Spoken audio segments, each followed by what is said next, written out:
suis fan de Dua Lipa, comme tous les... Ah bon? Bah ouais. Tu peux me chanter une chanson de Dua Lipa, là? Non, personne ne... Non. Même fredonner. Aïe, oh, je me suis pris le... Bah Non, si, Angèle. Oui, j'adore Angèle. Fever... Non, c'est pas ça. Non, mais c'est Dua Lipa et Angèle, n'est-ce pas? Oui, tout à fait. Je sais pas si je fais bien Dua Lipa. De quoi d'autre t'es fan? J'étais fan de Michel Larocque quand j'étais Mais vous jeune. ressemblez un peu. C'est vrai. C'est le meilleur compliment qu'on puisse me faire. Je pense que le fait qu'elle ait été mariée à un homme de droite qui aurait pu être président, j'aurais pu voter pour lui pour qu'elle devienne First Lady. Attends, elle était mariée à un homme de droite qui était... Elle était mariée à François Baroin. C'est pas vrai. Bah ouais, on en apprend tous les jours. C'est fini, là? Ouais, je crois que c'est fini. Mais il est pas avec une Drucker, François Baron, maintenant? Ah oui, c'est possible. Là, c'est... on arrive dans la salle. Allez. On y va.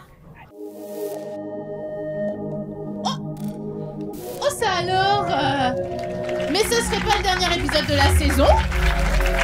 Mesdames et messieurs, mon cher du monde entier, Maël, est-ce qu'ils vont bien? L'enquête continue. Est-ce que les hétérosexuels vont bien? Bonjour. Oh, plus de bruit. Vous êtes assis, vous avez que ça à faire. Faites une bronca, bordel.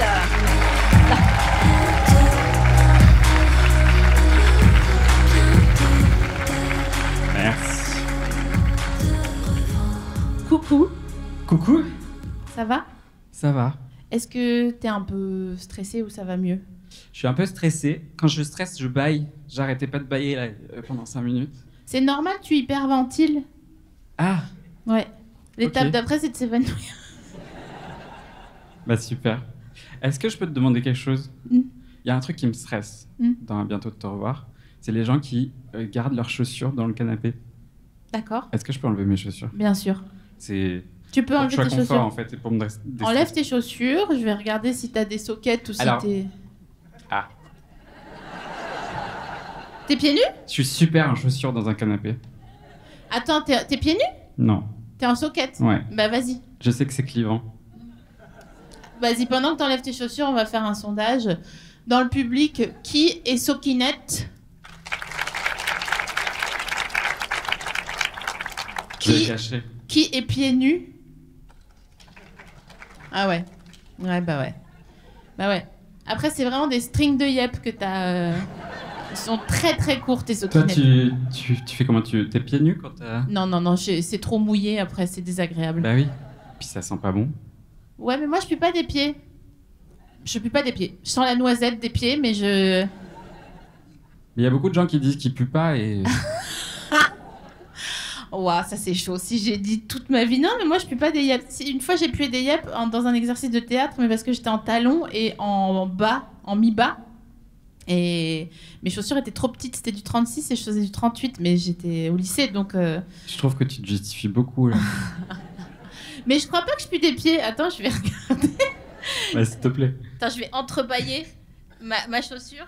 Quelle contorsion. Un peu, en vrai, Ah. un peu. Ouais. Un peu. Mais Bon, je pense bah, que c'est les hormones. Tu sais que quand on a nos règles, eh ben, on pue. Bah du coup non, je sais pas. Mais t'as des copines. Ah, c'est pour ça que de temps en temps... Non, mais moi, quand je vais avoir mes règles, je pue. Parce que je pense que je suis en mode... Mon corps, alors j'imagine... Je suis pas nature, je sais pas quoi. J'y crois pas trop en la nature. Pour moi, tout est inconstruit, d'accord? Tu crois pas... Attends. Focus, so focus. Tu comprends pas... Tu crois pas en la nature? Est-ce que tu crois au réchauffement climatique? Oui. Ok. Mais non, c'est pas vrai. Non, mais par contre, alors oui, malheureusement, je vis le réchauffement climatique, donc je suis obligée d'y croire. En revanche, ce que je ne comprends pas, c'est le déni autour duquel nous tournons. Pas nous qui arrêtons de prendre l'avion souvent, mais les gens qui disent, par exemple, la loi qui est passée la semaine dernière, là, qui réautorise les pesticides, je ne comprends La pas loi le qui déni pond. autour de ça. Pour moi, c'est comme, ok, t'es dans une relation, tous les soirs, tu sors sans la personne avec qui tu vis, et tu rentres tous les soirs à 3h du mat, et la personne ne se dit pas « Oh là là, je pense qu'elle voit quelqu'un d'autre. » Et comment du coup gérer ça collectivement? Votez la pétition. Ah oui, c'est vrai. La pétition est en ligne sur le site de l'Assemblée nationale. On a déjà à 300 000 signatures. Comment? Pardon, excuse-moi, j'étais concentrée sur la personne qui a hurlé. La pétition est en ligne sur le site de l'Assemblée nationale. On est déjà à 300 000 signatures. On va arriver tranquillement aux 500 000, mais si on peut avoir le million, voire plus, ce serait top. Bah, si tous les auditeuristes de À bientôt de te revoir signent la pétition, on est bon. Qu'est-ce qu'elle peut changer, cette pétition? Parce que moi, je crois pas aux manifs. J'ai l'impression d'être sur un plateau de CNews, là. Non, je vais m'expliquer. En fait, je ne vois pas, vu que, tu vois, on a manifesté l'année dernière pour éviter la dissolution, on a manifesté quand il a fait ce qu'il a voulu après qu'on ait voté. Bon, bah, cut. Il y a le mec à l'origine des violences à Betaram qui est Premier ministre. Donc, en fait, je vois pas en quoi... mais ça, je pense que c'est parce que je suis un transfuge. Je vois pas en quoi on peut changer les choses à notre échelle. Oh, sauf en faisant rigoler et en faisant que les gens se foutent pas en l'air. C'est déjà très bien. Merci. C'est déjà très bien. Non, c'est hyper important de se mobiliser et d'être dans le collectif. Et justement, cette pétition... Alors, concrètement, cette pétition, elle peut pas changer grand-chose dans le sens où ce qui va se passer, c'est que les gens qui sont à l'Assemblée nationale, une fois que ça a dépassé les 500 000, ils vont se réunir et se dire « Est-ce que on discute de ça ?» Ok. Et ils peuvent dire « Non ». D'accord. Mais ils peuvent quand même... Voilà. Voilà. C'est ce qui s'était passé il y a quelques années. Il y avait une pétition pour dissoudre la Bravem, qui est une unité de police extrêmement violente qui avait été dissoute et qui a été réhabilitée par Darmanin. Et... la pétition avait atteint le nombre de signatures qu'il fallait atteindre et puis justement ils ont dit bah oh non ouais chiant.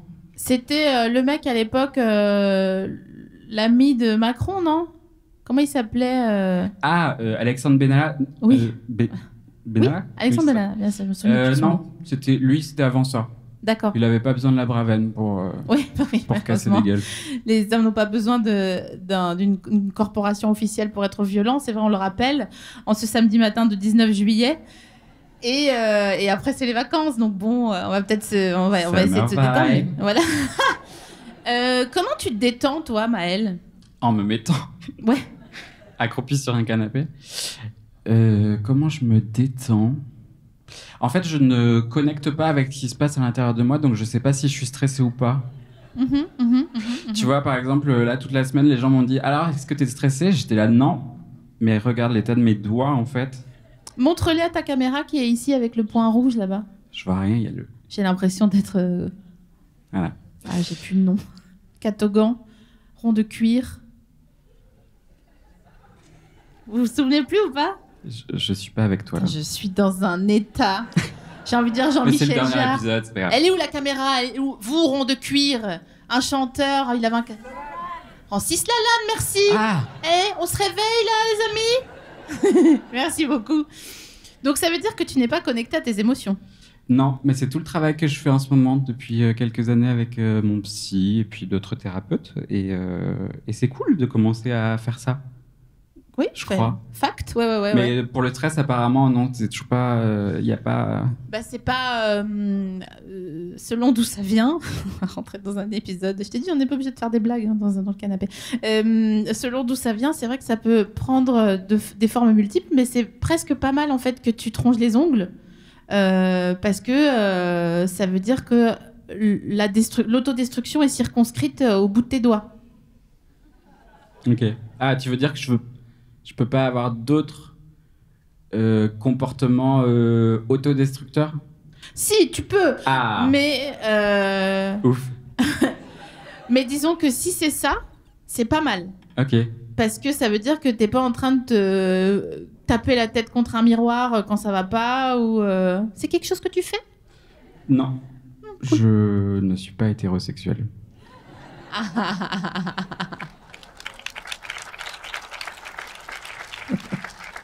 Un homme, évidemment.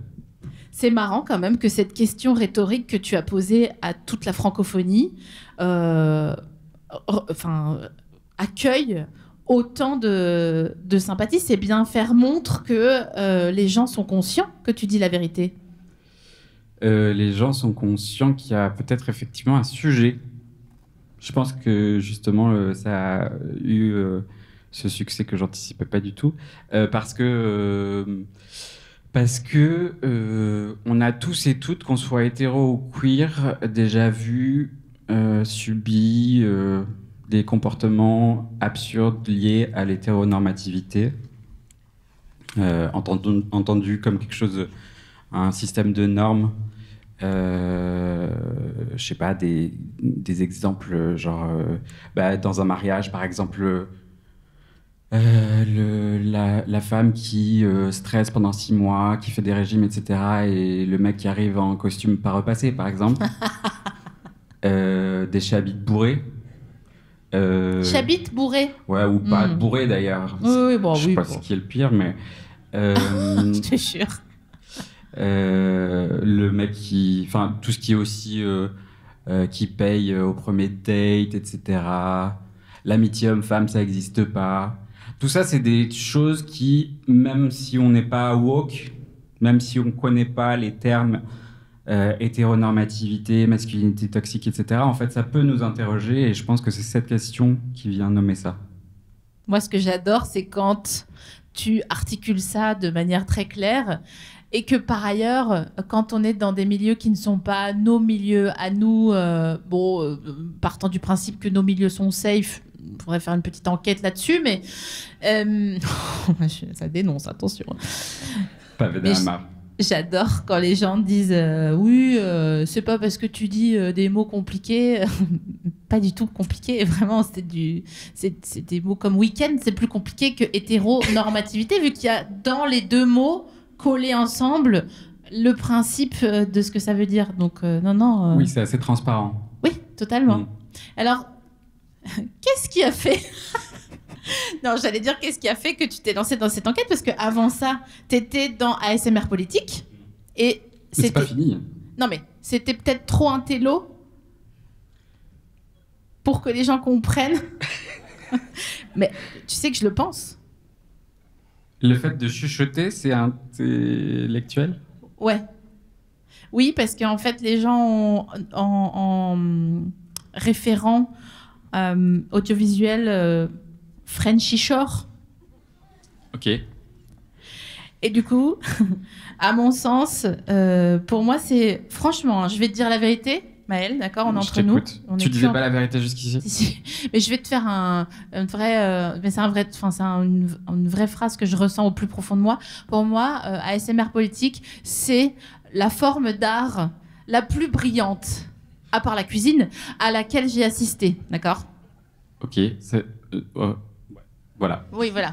C'est pour ça que je te dis, voilà. Passons, tu digéreras après.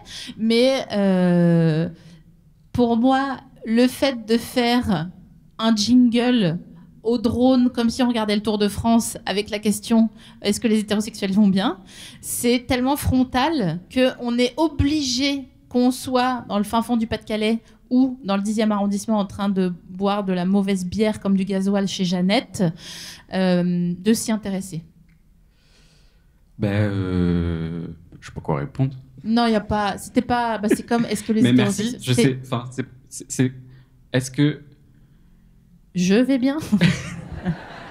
Alors oui. Alors oui, en tant qu'hétérosexuel, je vais bien. Attends, je vais te faire un pourcentage. Je veux dire 80. 80 ouais. Quoi 80% de ça va bien. Ah Oh c'est beaucoup. Bon, oui, bon, ça va. Hein. Bon, c'est super. Mais parce que j'ai de la bouteille aussi, tu vois. Ouais. J'ai de la bouteille, quand ça va pas, les 20% qui viennent m'emmerder le cul, là, avec leur connerie de... je vais t'expliquer ce que tu ressens et je crie au lieu d'articuler un discours pérenne pour la suite. Et constructif. Voilà. Ben, je m'en vais. Tu vois, tu te casses. Voilà, exactement, comme elle a dit la dame. Je tourne les talons et je vais faire un tour. Et quand je reviens, je dis, on peut discuter ou toujours pas? Bah, je repars alors. Et tu vois, et comme j'ai plein de trucs à faire. Tu fais beaucoup d'allers-retours du coup. Je fais énormément de pas. Ok. Je tu fais en fais moyenne... tes 10 000 pas? Ah bah, non, mais attends, j'ai un chien et un enfant. Donc, les 10 000 pas, pour moi, c'est à 8 h le matin, quoi, tu vois. Tu sais combien de kilomètres tu fais en moyenne par jour? Maintenant, j'habite rive gauche, donc je fais beaucoup de kilomètres, puisque les gens ne vont pas à rive gauche. C'est vrai. Donc c'est moi qui vais à eux. Mhm. Mais je sais pas, non. Je sais pas, je fais tout en vélo. Pourquoi t'es allé habiter rive gauche? Bonne question. Non, j'étais dans un appart qui était trop cher et que, comme j'ai décidé de m'adonner à des activités de saltimbanque qui, spoiler alerte, sont pas très rémunératrices. Attends, on en parlera en off après, on a des solutions. Super. Et bah, du coup, j'ai eu un plan logement. Je suis en coloc. Voilà, c'est pour ça. Donc, super coloc, super appart, mais rive gauche. Après, je pense que c'est intéressant hein, pour ton enquête de la vie. Pas celle-ci, pas celle que tu partages sur les réseaux, mais c'est intéressant de sortir de ce qu'on connaît, à savoir tous nos quartiers qu'on connaît par cœur, où tu fous un pied par terre, t'as dépensé 60 €. Enfin, tu vois, il y a quand même un truc fou à Paris, dans nos quartiers, où vraiment il se passe rien. Une pomme, 5 €. Mais comment ça, une pomme, 5 €, il y a l'âme d'Emmanuel Macron là dans la pomme ou Tu vois, c'est pour ça qu'il faut signer des pétitions et faire des manifs. Aussi. Ok. Sur le principe de la manif, parce que je vois que ça vous a un peu fait serrer le cul à toutes et à tous. Est-ce que, toi qui adores les stats... J'adore les stats, ouais. Ton public, tu dirais combien de pourcentage gauche-droite? Politiquement? Ouais.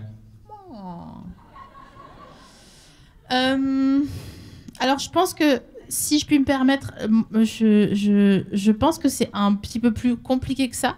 Je pense qu'il y a les gens qui sont engagés à gauche et qui savent pourquoi. Et il y a les gens qui se désengagent à gauche et qui savent pourquoi. Voilà. Par ailleurs, je pense pas que j'ai de fans de François Fillon, tu vois, dans mon équipe. Ouais, ça doit exister. Bah, no king shaming, mais peut-être que il y a des gens de droite qui ont un kink pour t'écouter. Tu vois? Je réfléchis. Je suis pas sûre. Pourquoi? Parce que tu vois, on a vécu la Dolce Vita, grâce à Dieu. On a eu des partenaires des fois qui étaient politiquement vraiment à l'opposé de nous. Je nous mets dans le même panier parce que je vois bien, t'as les yeux bleus, t'es sensible, bon voilà, on a compris. On est gentil, etc. Machin. Non, mais il est sympa dans le privé, blablabla. Bla. Et après, ça partage des trucs pour les voisins vigilants sur Facebook. Bon. Chaud. Je pense que en privé, j'ai pu m'acoquiner avec des gens qui étaient vraiment loin de mes idées et de mes idéaux. En revanche, à l'heure d'actuelle, moi, je me sens orpheline de mes idées et je ne me sens plus du tout représentée politiquement. Donc, si les gens me disent Mordicus, moi, je suis à gauche, je pense que je m'en méfierais plus de quelqu'un qui me dit, bah, moi, je ne sais pas. Mais tes valeurs de gauche, elles sont pas reliées à des personnes. Elles sont plutôt reliées à des concepts, à des valeurs morales, etc. Bien sûr, d'un vivre ensemble et d'un système, d'une agora démocratique. Mais justement, ça fait quelques... Waouh, on est vraiment... En fait, c'est une discussion, là, carrément. C'est pas pour ça qu'on est là? J'ai pas compris le concept. Si, mais c'est rare qu'on me mette le pied dans ma porte à moi. Ah, pardon, je voulais pas te... Pas du tout, ça me dérange pas. Excuse-moi, bah voilà, je suis super gêné. Non, sérieux? Pardon. Oh non. Non, vas-y, continue. Non, mais au pire, je coupe, hein, si vraiment, tu vois. Parce que j'avais une autre question un peu gênante, mais... Ah, c'est vrai? Ouais, mais je sais pas c'est pas gênant, je trouve pas que ça soit gênant. Juste, je ressens ça dans mon cœur en ce moment, et comme je suis sincère, je peux pas te dire, je suis trop contente, j'ai trop envie d'aller à un meeting de Mélenchon, là, vraiment, ça me... Oui, mais les gens qui disent ça, C'est des gens qui sont en pureté militante, qui veulent bien faire, à mon sens. Tu vois. Le gars a frappé sa cuisse. Pavé dans la mare. Non, je comprends le truc de la pureté militante, mais je trouve que, enfin, je comprends tout ce qu'il y a derrière. Je trouve que aussi c'est, enfin, faut pas le sortir trop facilement. C'est-à-dire que ça peut aussi nous empêcher de nous remettre en question. Et je pense que ce qui fait la force de la gauche, c'est aussi de remettre en question le monde et de se remettre en question soi-même. Pardon, c'est beaucoup trop. Mais non, mais c'est vrai. C'est vrai. Ce que tu dis est, en tout cas, un idéal que je partage et dans lequel je ne me sens pas baignée en ce moment. Voilà, la remise en question n'est pas au goût du jour, à mon sens, ces derniers mois, disons. Pour toi ? Pour l'éventail politique qui était le oui, mien, ça, voilà. Oui, c'est sûr. C'est ça que je veux dire. C'était quoi ton autre question? Mais c'était pas gênant, celle-là. Tu es contente qu'on parle de ça parce que c'est rare, tu vois? Alors, c'est sur la loi du plomb. Oui. Mais vraiment, je suis pas sûr du tout de la question que je vais poser. On coupe, timecode 2056, au pire on coupe. Ok, super. J'ai vu que tu avais fait des partenariats avec le lobby des fruits et légumes et t'en parles assez souvent. Oula, oui, à l'époque, oui. Est-ce que tu sais aussi que c'est le lobby des pesticides? Eh bien justement, c'est pour ça que c'était il y a quelques années. D'accord. Voilà. Okay. Eh oui, j'avais besoin d'argent. Voilà. Mais oui. Non, mais c'est pas. Ah non, mais je sais. Du tout un jugement. Moi, j'adore parler d'argent, d'accord? Super. J'adore ça parce que je trouve que c'est un tabou qui est. Oui. C'est pas normal. C'est pas normal que on ne puisse pas, surtout nous qui créons du contenu. Parler plus facilement. On dit collaboration commerciale, mais qu'est-ce que ça veut dire? Combien ça coûte? Combien vous gagnez? Et combien vous gagnez? À quelle récurrence aussi, tu vois? Enfin, moi, c'est ça qui, en tant qu'auditrice, même sur les pré-rolls avant les podcasts, en tant qu'utilisatrice des réseaux sociaux, j'aimerais savoir, à chaque fois que je vois une publi sponsorisée, je me dis, putain, combien elle a pris? Saleté, là, tu vois. Est-ce que tu le ferais pas, toi, pour engager le mouvement? De faire quoi? De dire combien je gagne? Oh, ça me dérangerait pas. Ça me dérangerait pas je voudrais l'organiser un petit peu, tu vois, je veux pas le dropper comme ça ici, parce que sinon, oui, non, mais les abeilles adorent le miel. Je l'ai pas. Ben, en fait, quand tu commences à dire combien tu gagnes, tu as toujours des gratteuses qui viennent te gratterer pour X ou Y raison en t'expliquant que c'est légitime. Et je suis pas vraiment, je vous jure que j'ai eu un commentaire où dans une interview, je parlais de l'URSSAF parce que je suis associée dans un restaurant et je disais l'URSSAF, c'est comme des souris dans un pot de farine qui est ouvert. Tu tournes le dos et t'entends. ASMR. Il y a quelqu'un qui a commenté, je savais pas que Sébelle était de droite. C'est genre, hein? Oh, tu vois. Ouais. Et au moment où j'en suis dans ma vie, évidemment, je réponds pas. Je le relève parce que c'est mignon, en fait, d'être si peu au fait de la réalité de la création.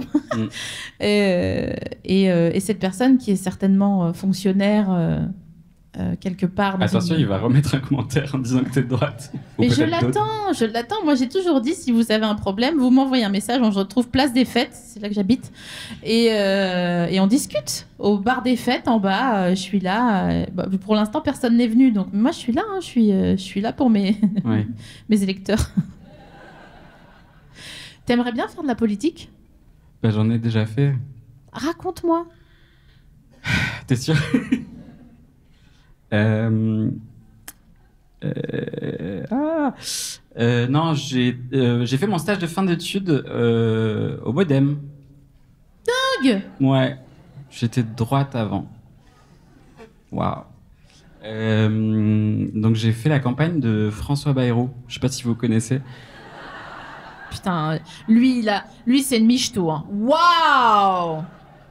He was trying so hard. Ah oui, il y arrivait. Hein. Bah ouais, vraiment, comme quoi, accrochez-vous. C'est un modèle pour nous tous. Accrochez-vous. Hein. Ouais, croyez en vos rêves. Vraiment. C'est ok, donc t'as fait la campagne de François. En 2012, mais j'ai pas voté pour lui, si ça peut... Jure. Bah non, c'est vrai. Bah no job in job, on sait très bien. J'avais voté pour Hollande à l'époque. Ouais. Et Tout ensuite, le monde ici, je pense. Comment? Tout le monde ici, je pense, à l'époque. Ouais. Enfin, je pense si vous aviez le droit de vote, à mon avis, soit ils avaient perdu leur carte d'électeur. Aïe, aïe, aïe. Si, j'ai voté. Soit ça a été sur de l'hollandaise, hein, à mon sens. Hein. Enfin bon, je pense. Bref. Ok. Voilà. Et ensuite, j'ai découvert. Non, j'avais quand même une fibre associative. Je voulais bosser en asso et tout. Et du coup, mon premier poste, c'était dans une ONG environnementale. J'ai bossé ensuite 10 ans en ONG. Et c'est comme ça que je me suis gauchisé. C'est par l'écologie, en fait. C'était une ONG dans l'écologie ? Ouais, Mm-hmm. qui s'appelle Surfrider, qui est européenne. Et ouais, et du coup, j'ai fait une crise d'ado totale. J'ai découvert... Ah non, c'est pas bien comment on fait. Ok.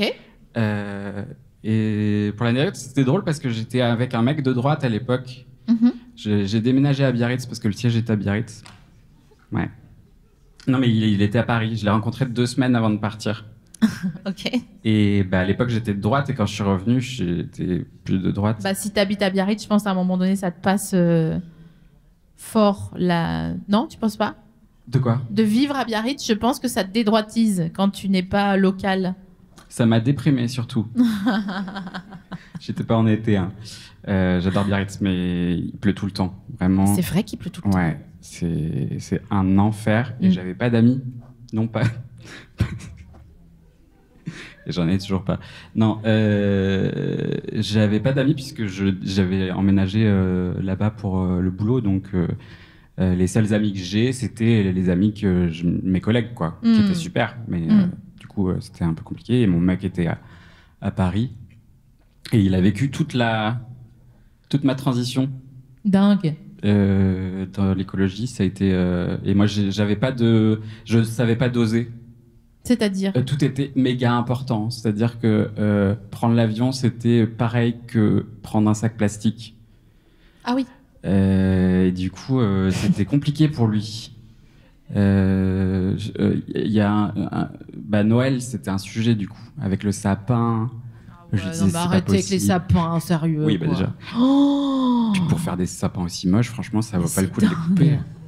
Allez voir un sapin au centre-ville, c'est très bien ça. Tu vois, à Strasbourg, ils ont un sapin, c'est très bien.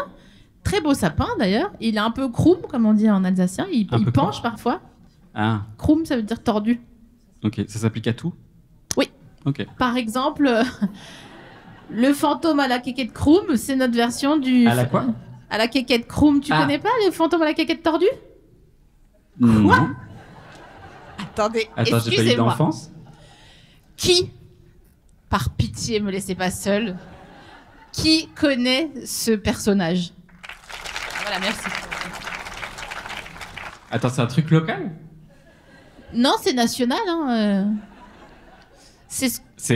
Attends, mais je me rends compte que c'est hyper problématique comme personnage. Parce qu'on nous disait, attention, il y a le fantôme à la quéquette tordue qui va arriver. Mais c'est très, très, très pédophile comme truc. Attends, est-ce que ça veut dire que on sous-entend que les personnes qui ont une quéquette tordue... Non. Non.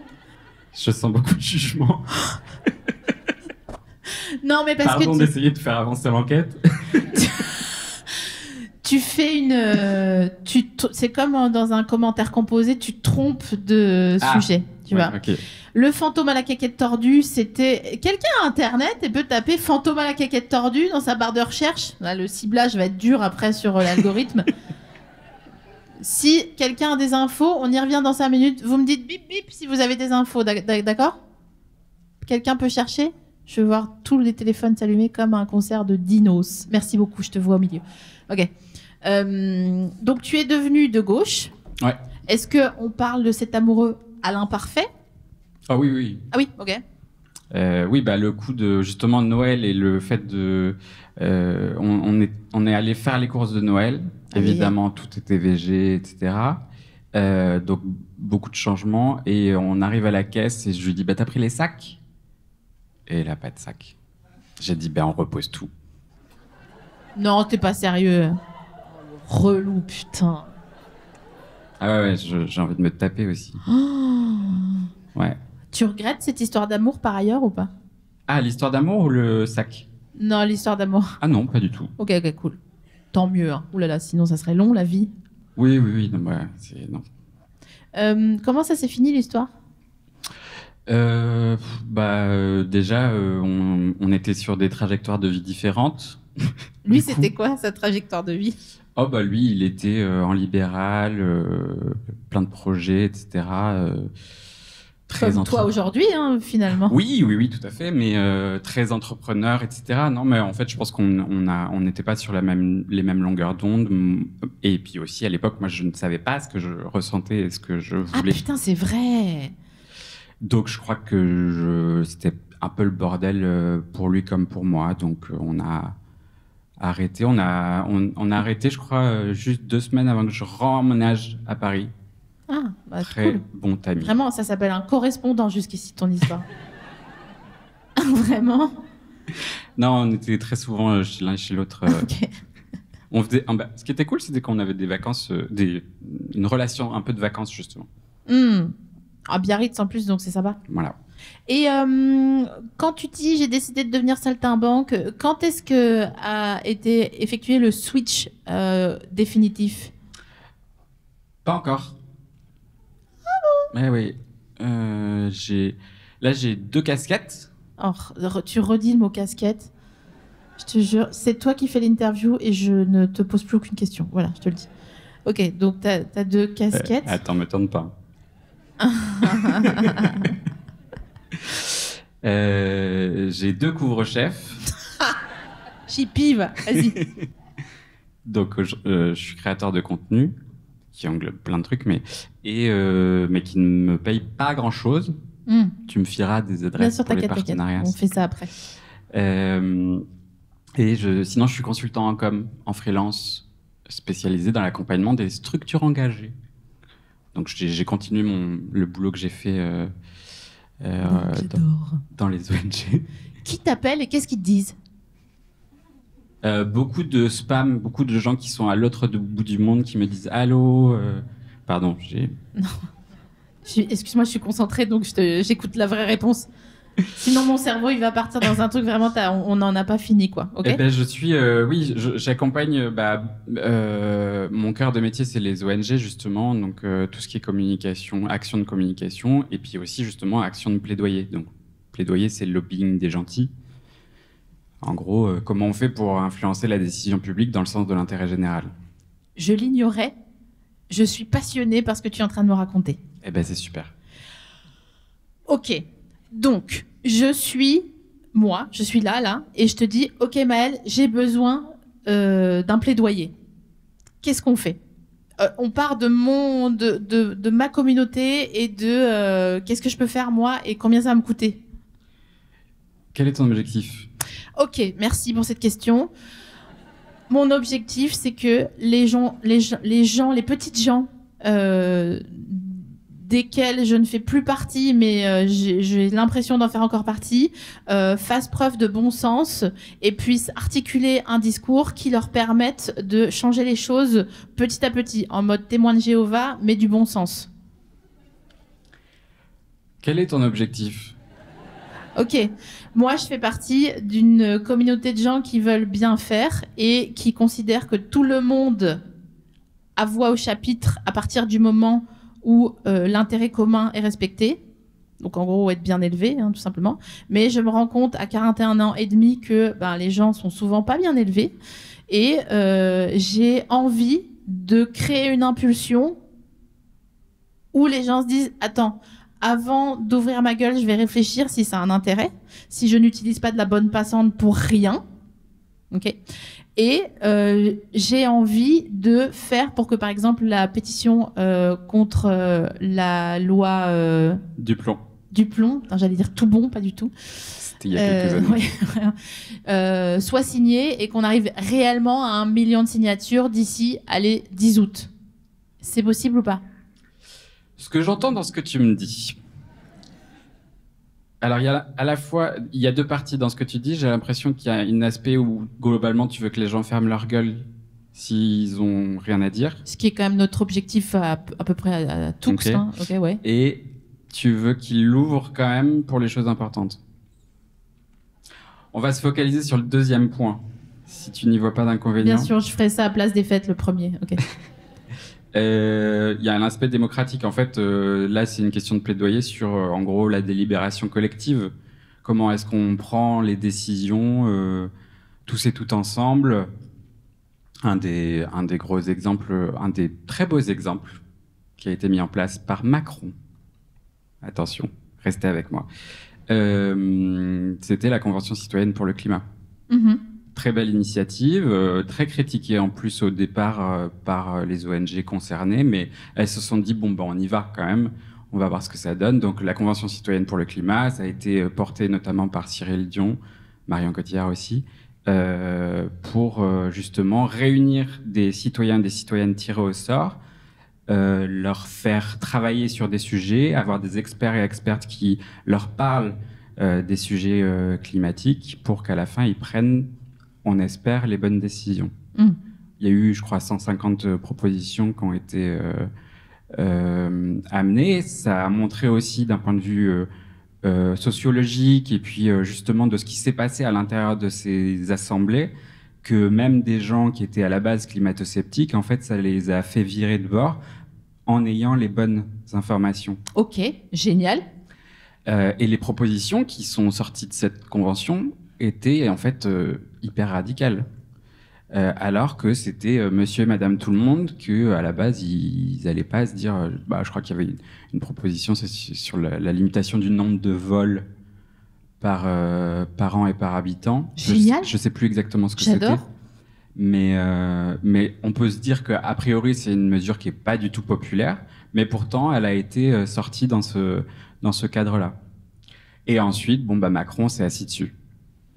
Voilà. Voilà.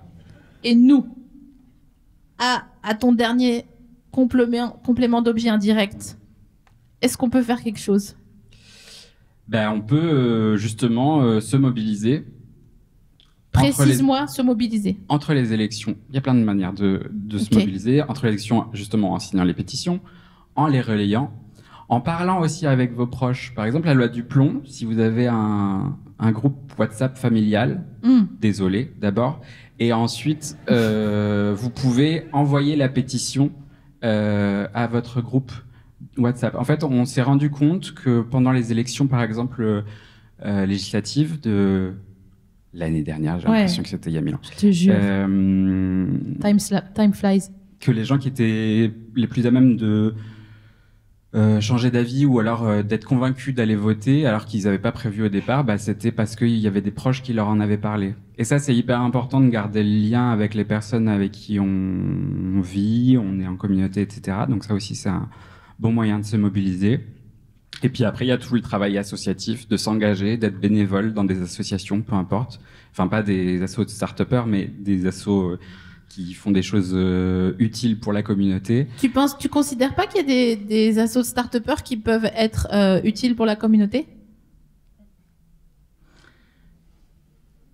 Non, mais j'y connais rien. Si. Alors, je reviens dans mon passé de droite.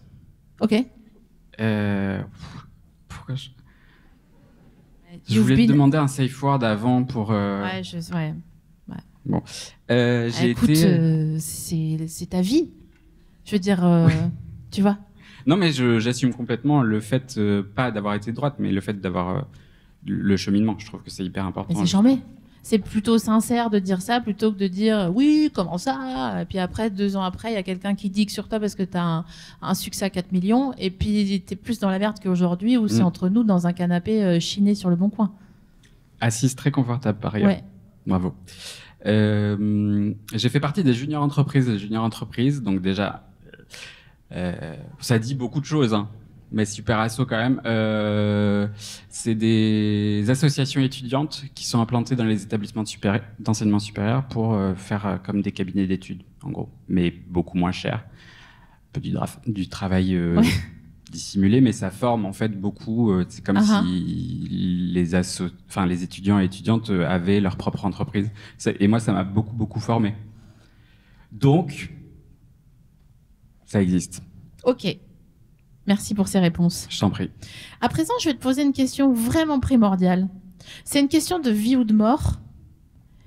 Explique le Tour de France à quelqu'un qui ne comprend pas. Vie ou de mort, hein. Genre quelqu'un que t'aimes vraiment et sur une croix de Saint-André et il y a quelqu'un avec une hache en face. Ça pouvait partir autrement. Oui, mais non, mais oui. Mais à la base, tu sais, c'était pas la gaudriole, hein, les croix de Saint-André. Ça a été détourné par des gens qui avaient besoin de s'approprier le trauma, mais on connaît. Enfin, bref.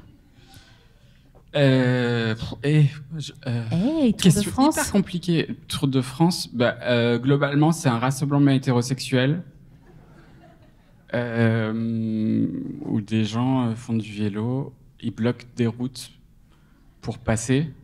Il y a beaucoup de marques et beaucoup d'argent, beaucoup de dopage, je crois aussi. Je crois que ça va mieux.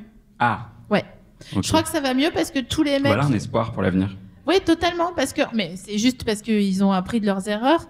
Tous les mecs qui faisaient le Tour de France il y a 20 ans, Jalabert et tout, machin, ils sont tous sous maladie de Charcot, ou tu vois, avec la tremblote, ou amputés, parce qu'ils ont trop forcé le coco.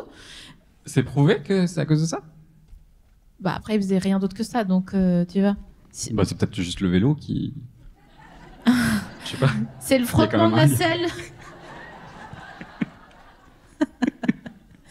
Figure-toi que j'y suis allée pour la première fois. Alors, vie ou de mort, la personne n'est pas... si j'étais à la place de la personne accrochée... J'aurais dû choisir la personne avant.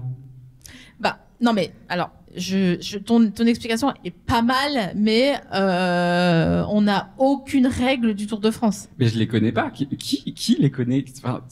Attends, on va demander. Par applaudissement, il y a des gens qui ont compris le Tour de France ici ? Vous n'êtes pas très patriote, hein. On a un peloton de tête hyper efficace. En une phrase, vous savez nous expliquer de loin ou pas ? Oui. Pas facile, hein ? Non, mais parce que en gros, ils sont une équipe, comme des fourmis. Ils se suivent. Et il y en a un... Ta personne est un peu dans la merde aussi, hein. Mais moi, je pitch très mal les trucs. C'est pour ça que j'ai jamais vendu un film. Alors, c'est une meuf, en fait, ça va mieux. D'accord. Bah, moi, j'achète. C'est quoi que tu voudrais faire, d'ailleurs, c'est bien, c'est passé vite. Qu'est-ce que tu voudrais faire là maintenant avec cette visibilité et cette voix et ce discours articulé vraiment bien? Qu'est-ce que t'aimerais faire artistiquement si on te disait, vas-y, fais ce que tu veux? Moi, je suis persuadé que c'est ce que tu disais tout à l'heure. Je suis persuadé qu'avec le divertissement, on peut mener la bataille culturelle, et donc, et c'est ce que j'essaye de faire aussi avec Est-ce que les hétérosexuels vont bien, même si ce serait très prétentieux de ma part de dire que j'avais pensé. Pas la peine. Et pourquoi? T'inquiète. Attends, tu crois que Picasso, il réfléchissait avant? Franchement, et les gens sont en pamoison devant ce qu'il fait. Moi, je suis là, genre, j'ai emmené mon père au musée Picasso en Andalousie. Il était là avec la bouche pincée. Il n'y a pas la bulle sur le tableau. C'était pas droit. Il n'y a pas la bulle, ça veut dire c'est pas droit dans le... Je l'adore. Cet homme a du bon sens. D'ailleurs, je vous invite à écouter Vénus s'épilait-elle la chatte sur Picasso. C'est un excellent épisode sur cet affreux Jojo qui était Pablo Picasso. Oui. Attends, excuse-moi. Je peux interrompre le programme? Évidemment. Un sponsor, quoi. J'ai prévu une petite friandise pour toi. Ah, trop mignon. Moi, j'en ai pas prévu parce que j'avais peur que tu me remballes. C'est vrai, c'est quoi? Quoi? Pourquoi? Parce que tu vas me dire, trop de plastique, trop de machin et tout. Oh, écoute, non. Attends, alors, non. Ah, tu l'avais caché quelque part? Mais, attends, tu avais des complices? Ah non, elle est là, pardon. Ah. Voilà. Mais, tu m'as ramené une crêpe? C'est une crêpe dans un tube? C'est une crêpe végane. Arrête. Avec de la crème de marron de mon oncle, qui est exploitant de châtaignes en Dordogne. Regarde, le sponsor est là quand même, hein, t'inquiète pas. La châtaigne gourmande. Elle est où la caméra? La châtaigne gourmande. C'est toi qui as fait la crêpe? Ouais. Y a pas de trucs bizarres dedans? Et que des produits bio. Non, parce que je suis hyper parano sur la bouffe, j'ai toujours peur qu'on me drogue. Non, bah de toute façon il y a des caméras donc. Bah, ça n'a pas empêché Monsieur Pellico, si tu vois ce que je veux dire. C'est vrai. Tu es plus team. Quoi? Comment tu manges ta crêpe? Je la romps en deux parce que la vie c'est comme une merguez, tu tapes dedans pour voir si elle est assez cuite. Ok. C'est hyper bon. T'es pas obligé de dire que c'est. Moi, je suis contre le fait de dire quand t'es invité à dîner, forcément c'est bon. Les gens ils s'améliorent pas. Je te jure. C'est vrai. T'es d'accord? Non mais c'est horrible. En plus, moi je fais à manger tout le temps, donc je dis pas que je fais bien à manger, mais comme je fais à manger tout le temps, je suis obligée de m'améliorer parce que des fois, bah ça manque d'ail quoi. Enfin donc t'en mets plus la fois d'après. Et ça m'énerve. Une fois, il y a une meuf, elle m'a fait à manger. Non mais je t'en supplie, je te brief, je te fais le setup du déjeuner, Allez. et après tu vas t'insurger, ok? Ok. Ok, je préfère ma colère. Elle me dit, il y a certaines colères qui sont saines, d'accord? Tout à fait. Elle me dit, je te fais des gnocchis. Déjà, ça passe ou ça casse. Parce que un gnocchi mal fait, un gnocchi à poêler, trop cuit, bah non, en fait. Attends, mais elle les fait elle-même? C'est des Non. gnocchis maison? Elle sort des gnocchis. Ah. Ok. Je te fais extrêmement confiance à manger cette crêpe. Hein. Eh ben Je peux écoute, te ça me dire fait que très plaisir. Mais le cercle est très réduit des gens Si dont tu as des problèmes intestinaux après, n'hésite pas à me le dire. Bon, je sais pas ce que je ferai, mais du coup, je vais m'améliorer justement. Parce que c'est la première fois que je fais des crêpes véganes, donc du coup, mais j'ai de manger. Désolé, j'aurais pas dû dire ça. Non, ça va. Non, mais je te fais confiance. Mais tu vois, moi aussi, j'améliore mon trauma personnel. Je fais confiance. Mais qu'est-ce qui peut se passer? Rien, tu vois, tu vas pas me droguer. Non. Voilà. Eh ouais. Comme quoi, on peut évoluer dans la vie, ça arrive. Bravo. C'est possible. Je suis un exemple vivant qu'on peut rester vivant et vivant déjà et bien et être heureux. Donc la meuf, elle me fait des gnocchis à poêler, elle les brûle. Elle me dit, attends, je vais faire des petites aiguillettes de poulet déjà découpées. Donc le truc faisait de l'eau, ça rendait de l'eau, mais c'était horrible. Le poulet était blanc, bah, comme moi là. Et elle sous-cuit le poulet, elle surcuit les gnocchis. Ah oui, il y a un problème d'équilibre. Ah non, mais attends. Et là, elle mange et elle soupire d'aise en mangeant.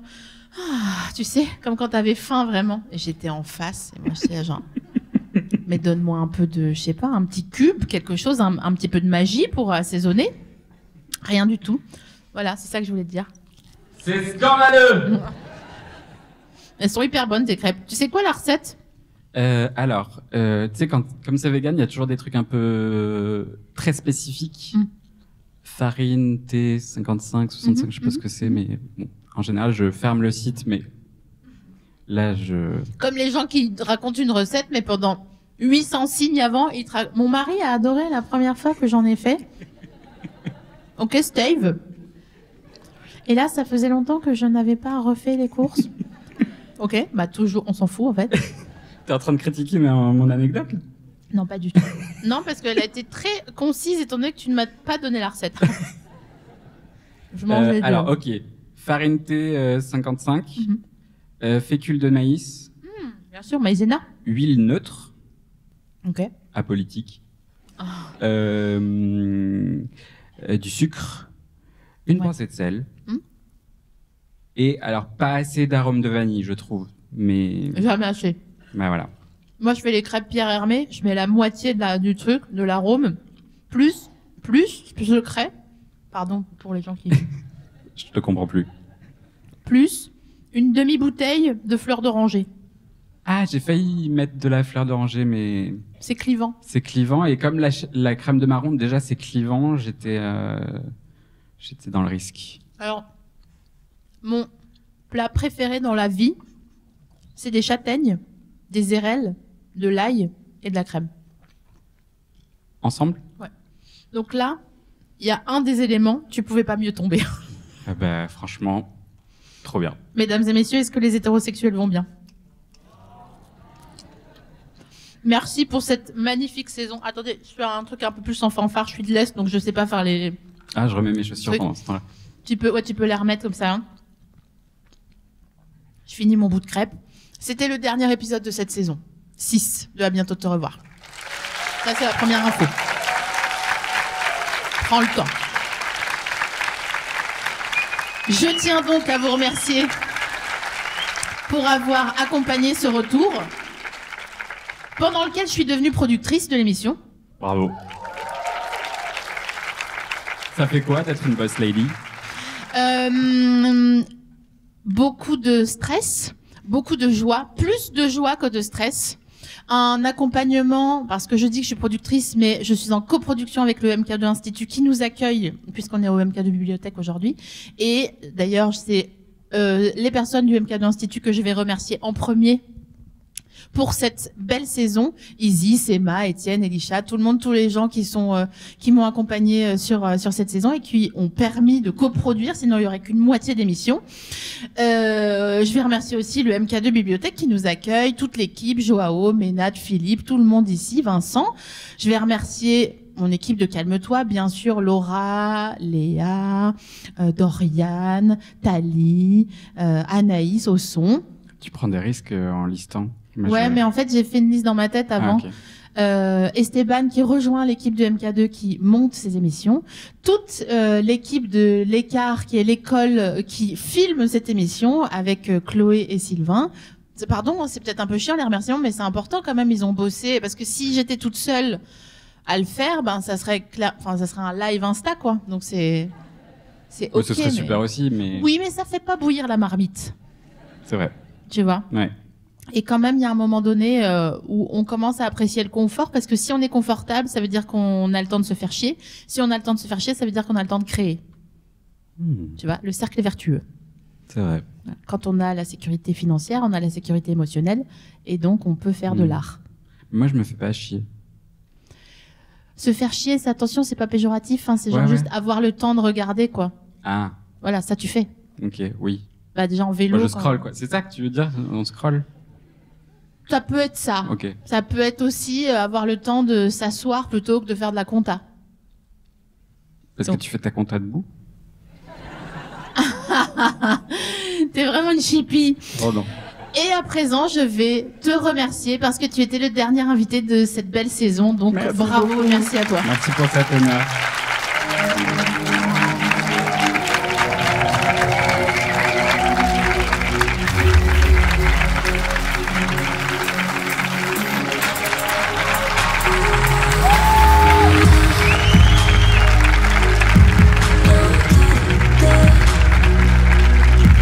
Merci à vous, vous êtes super. Vraiment.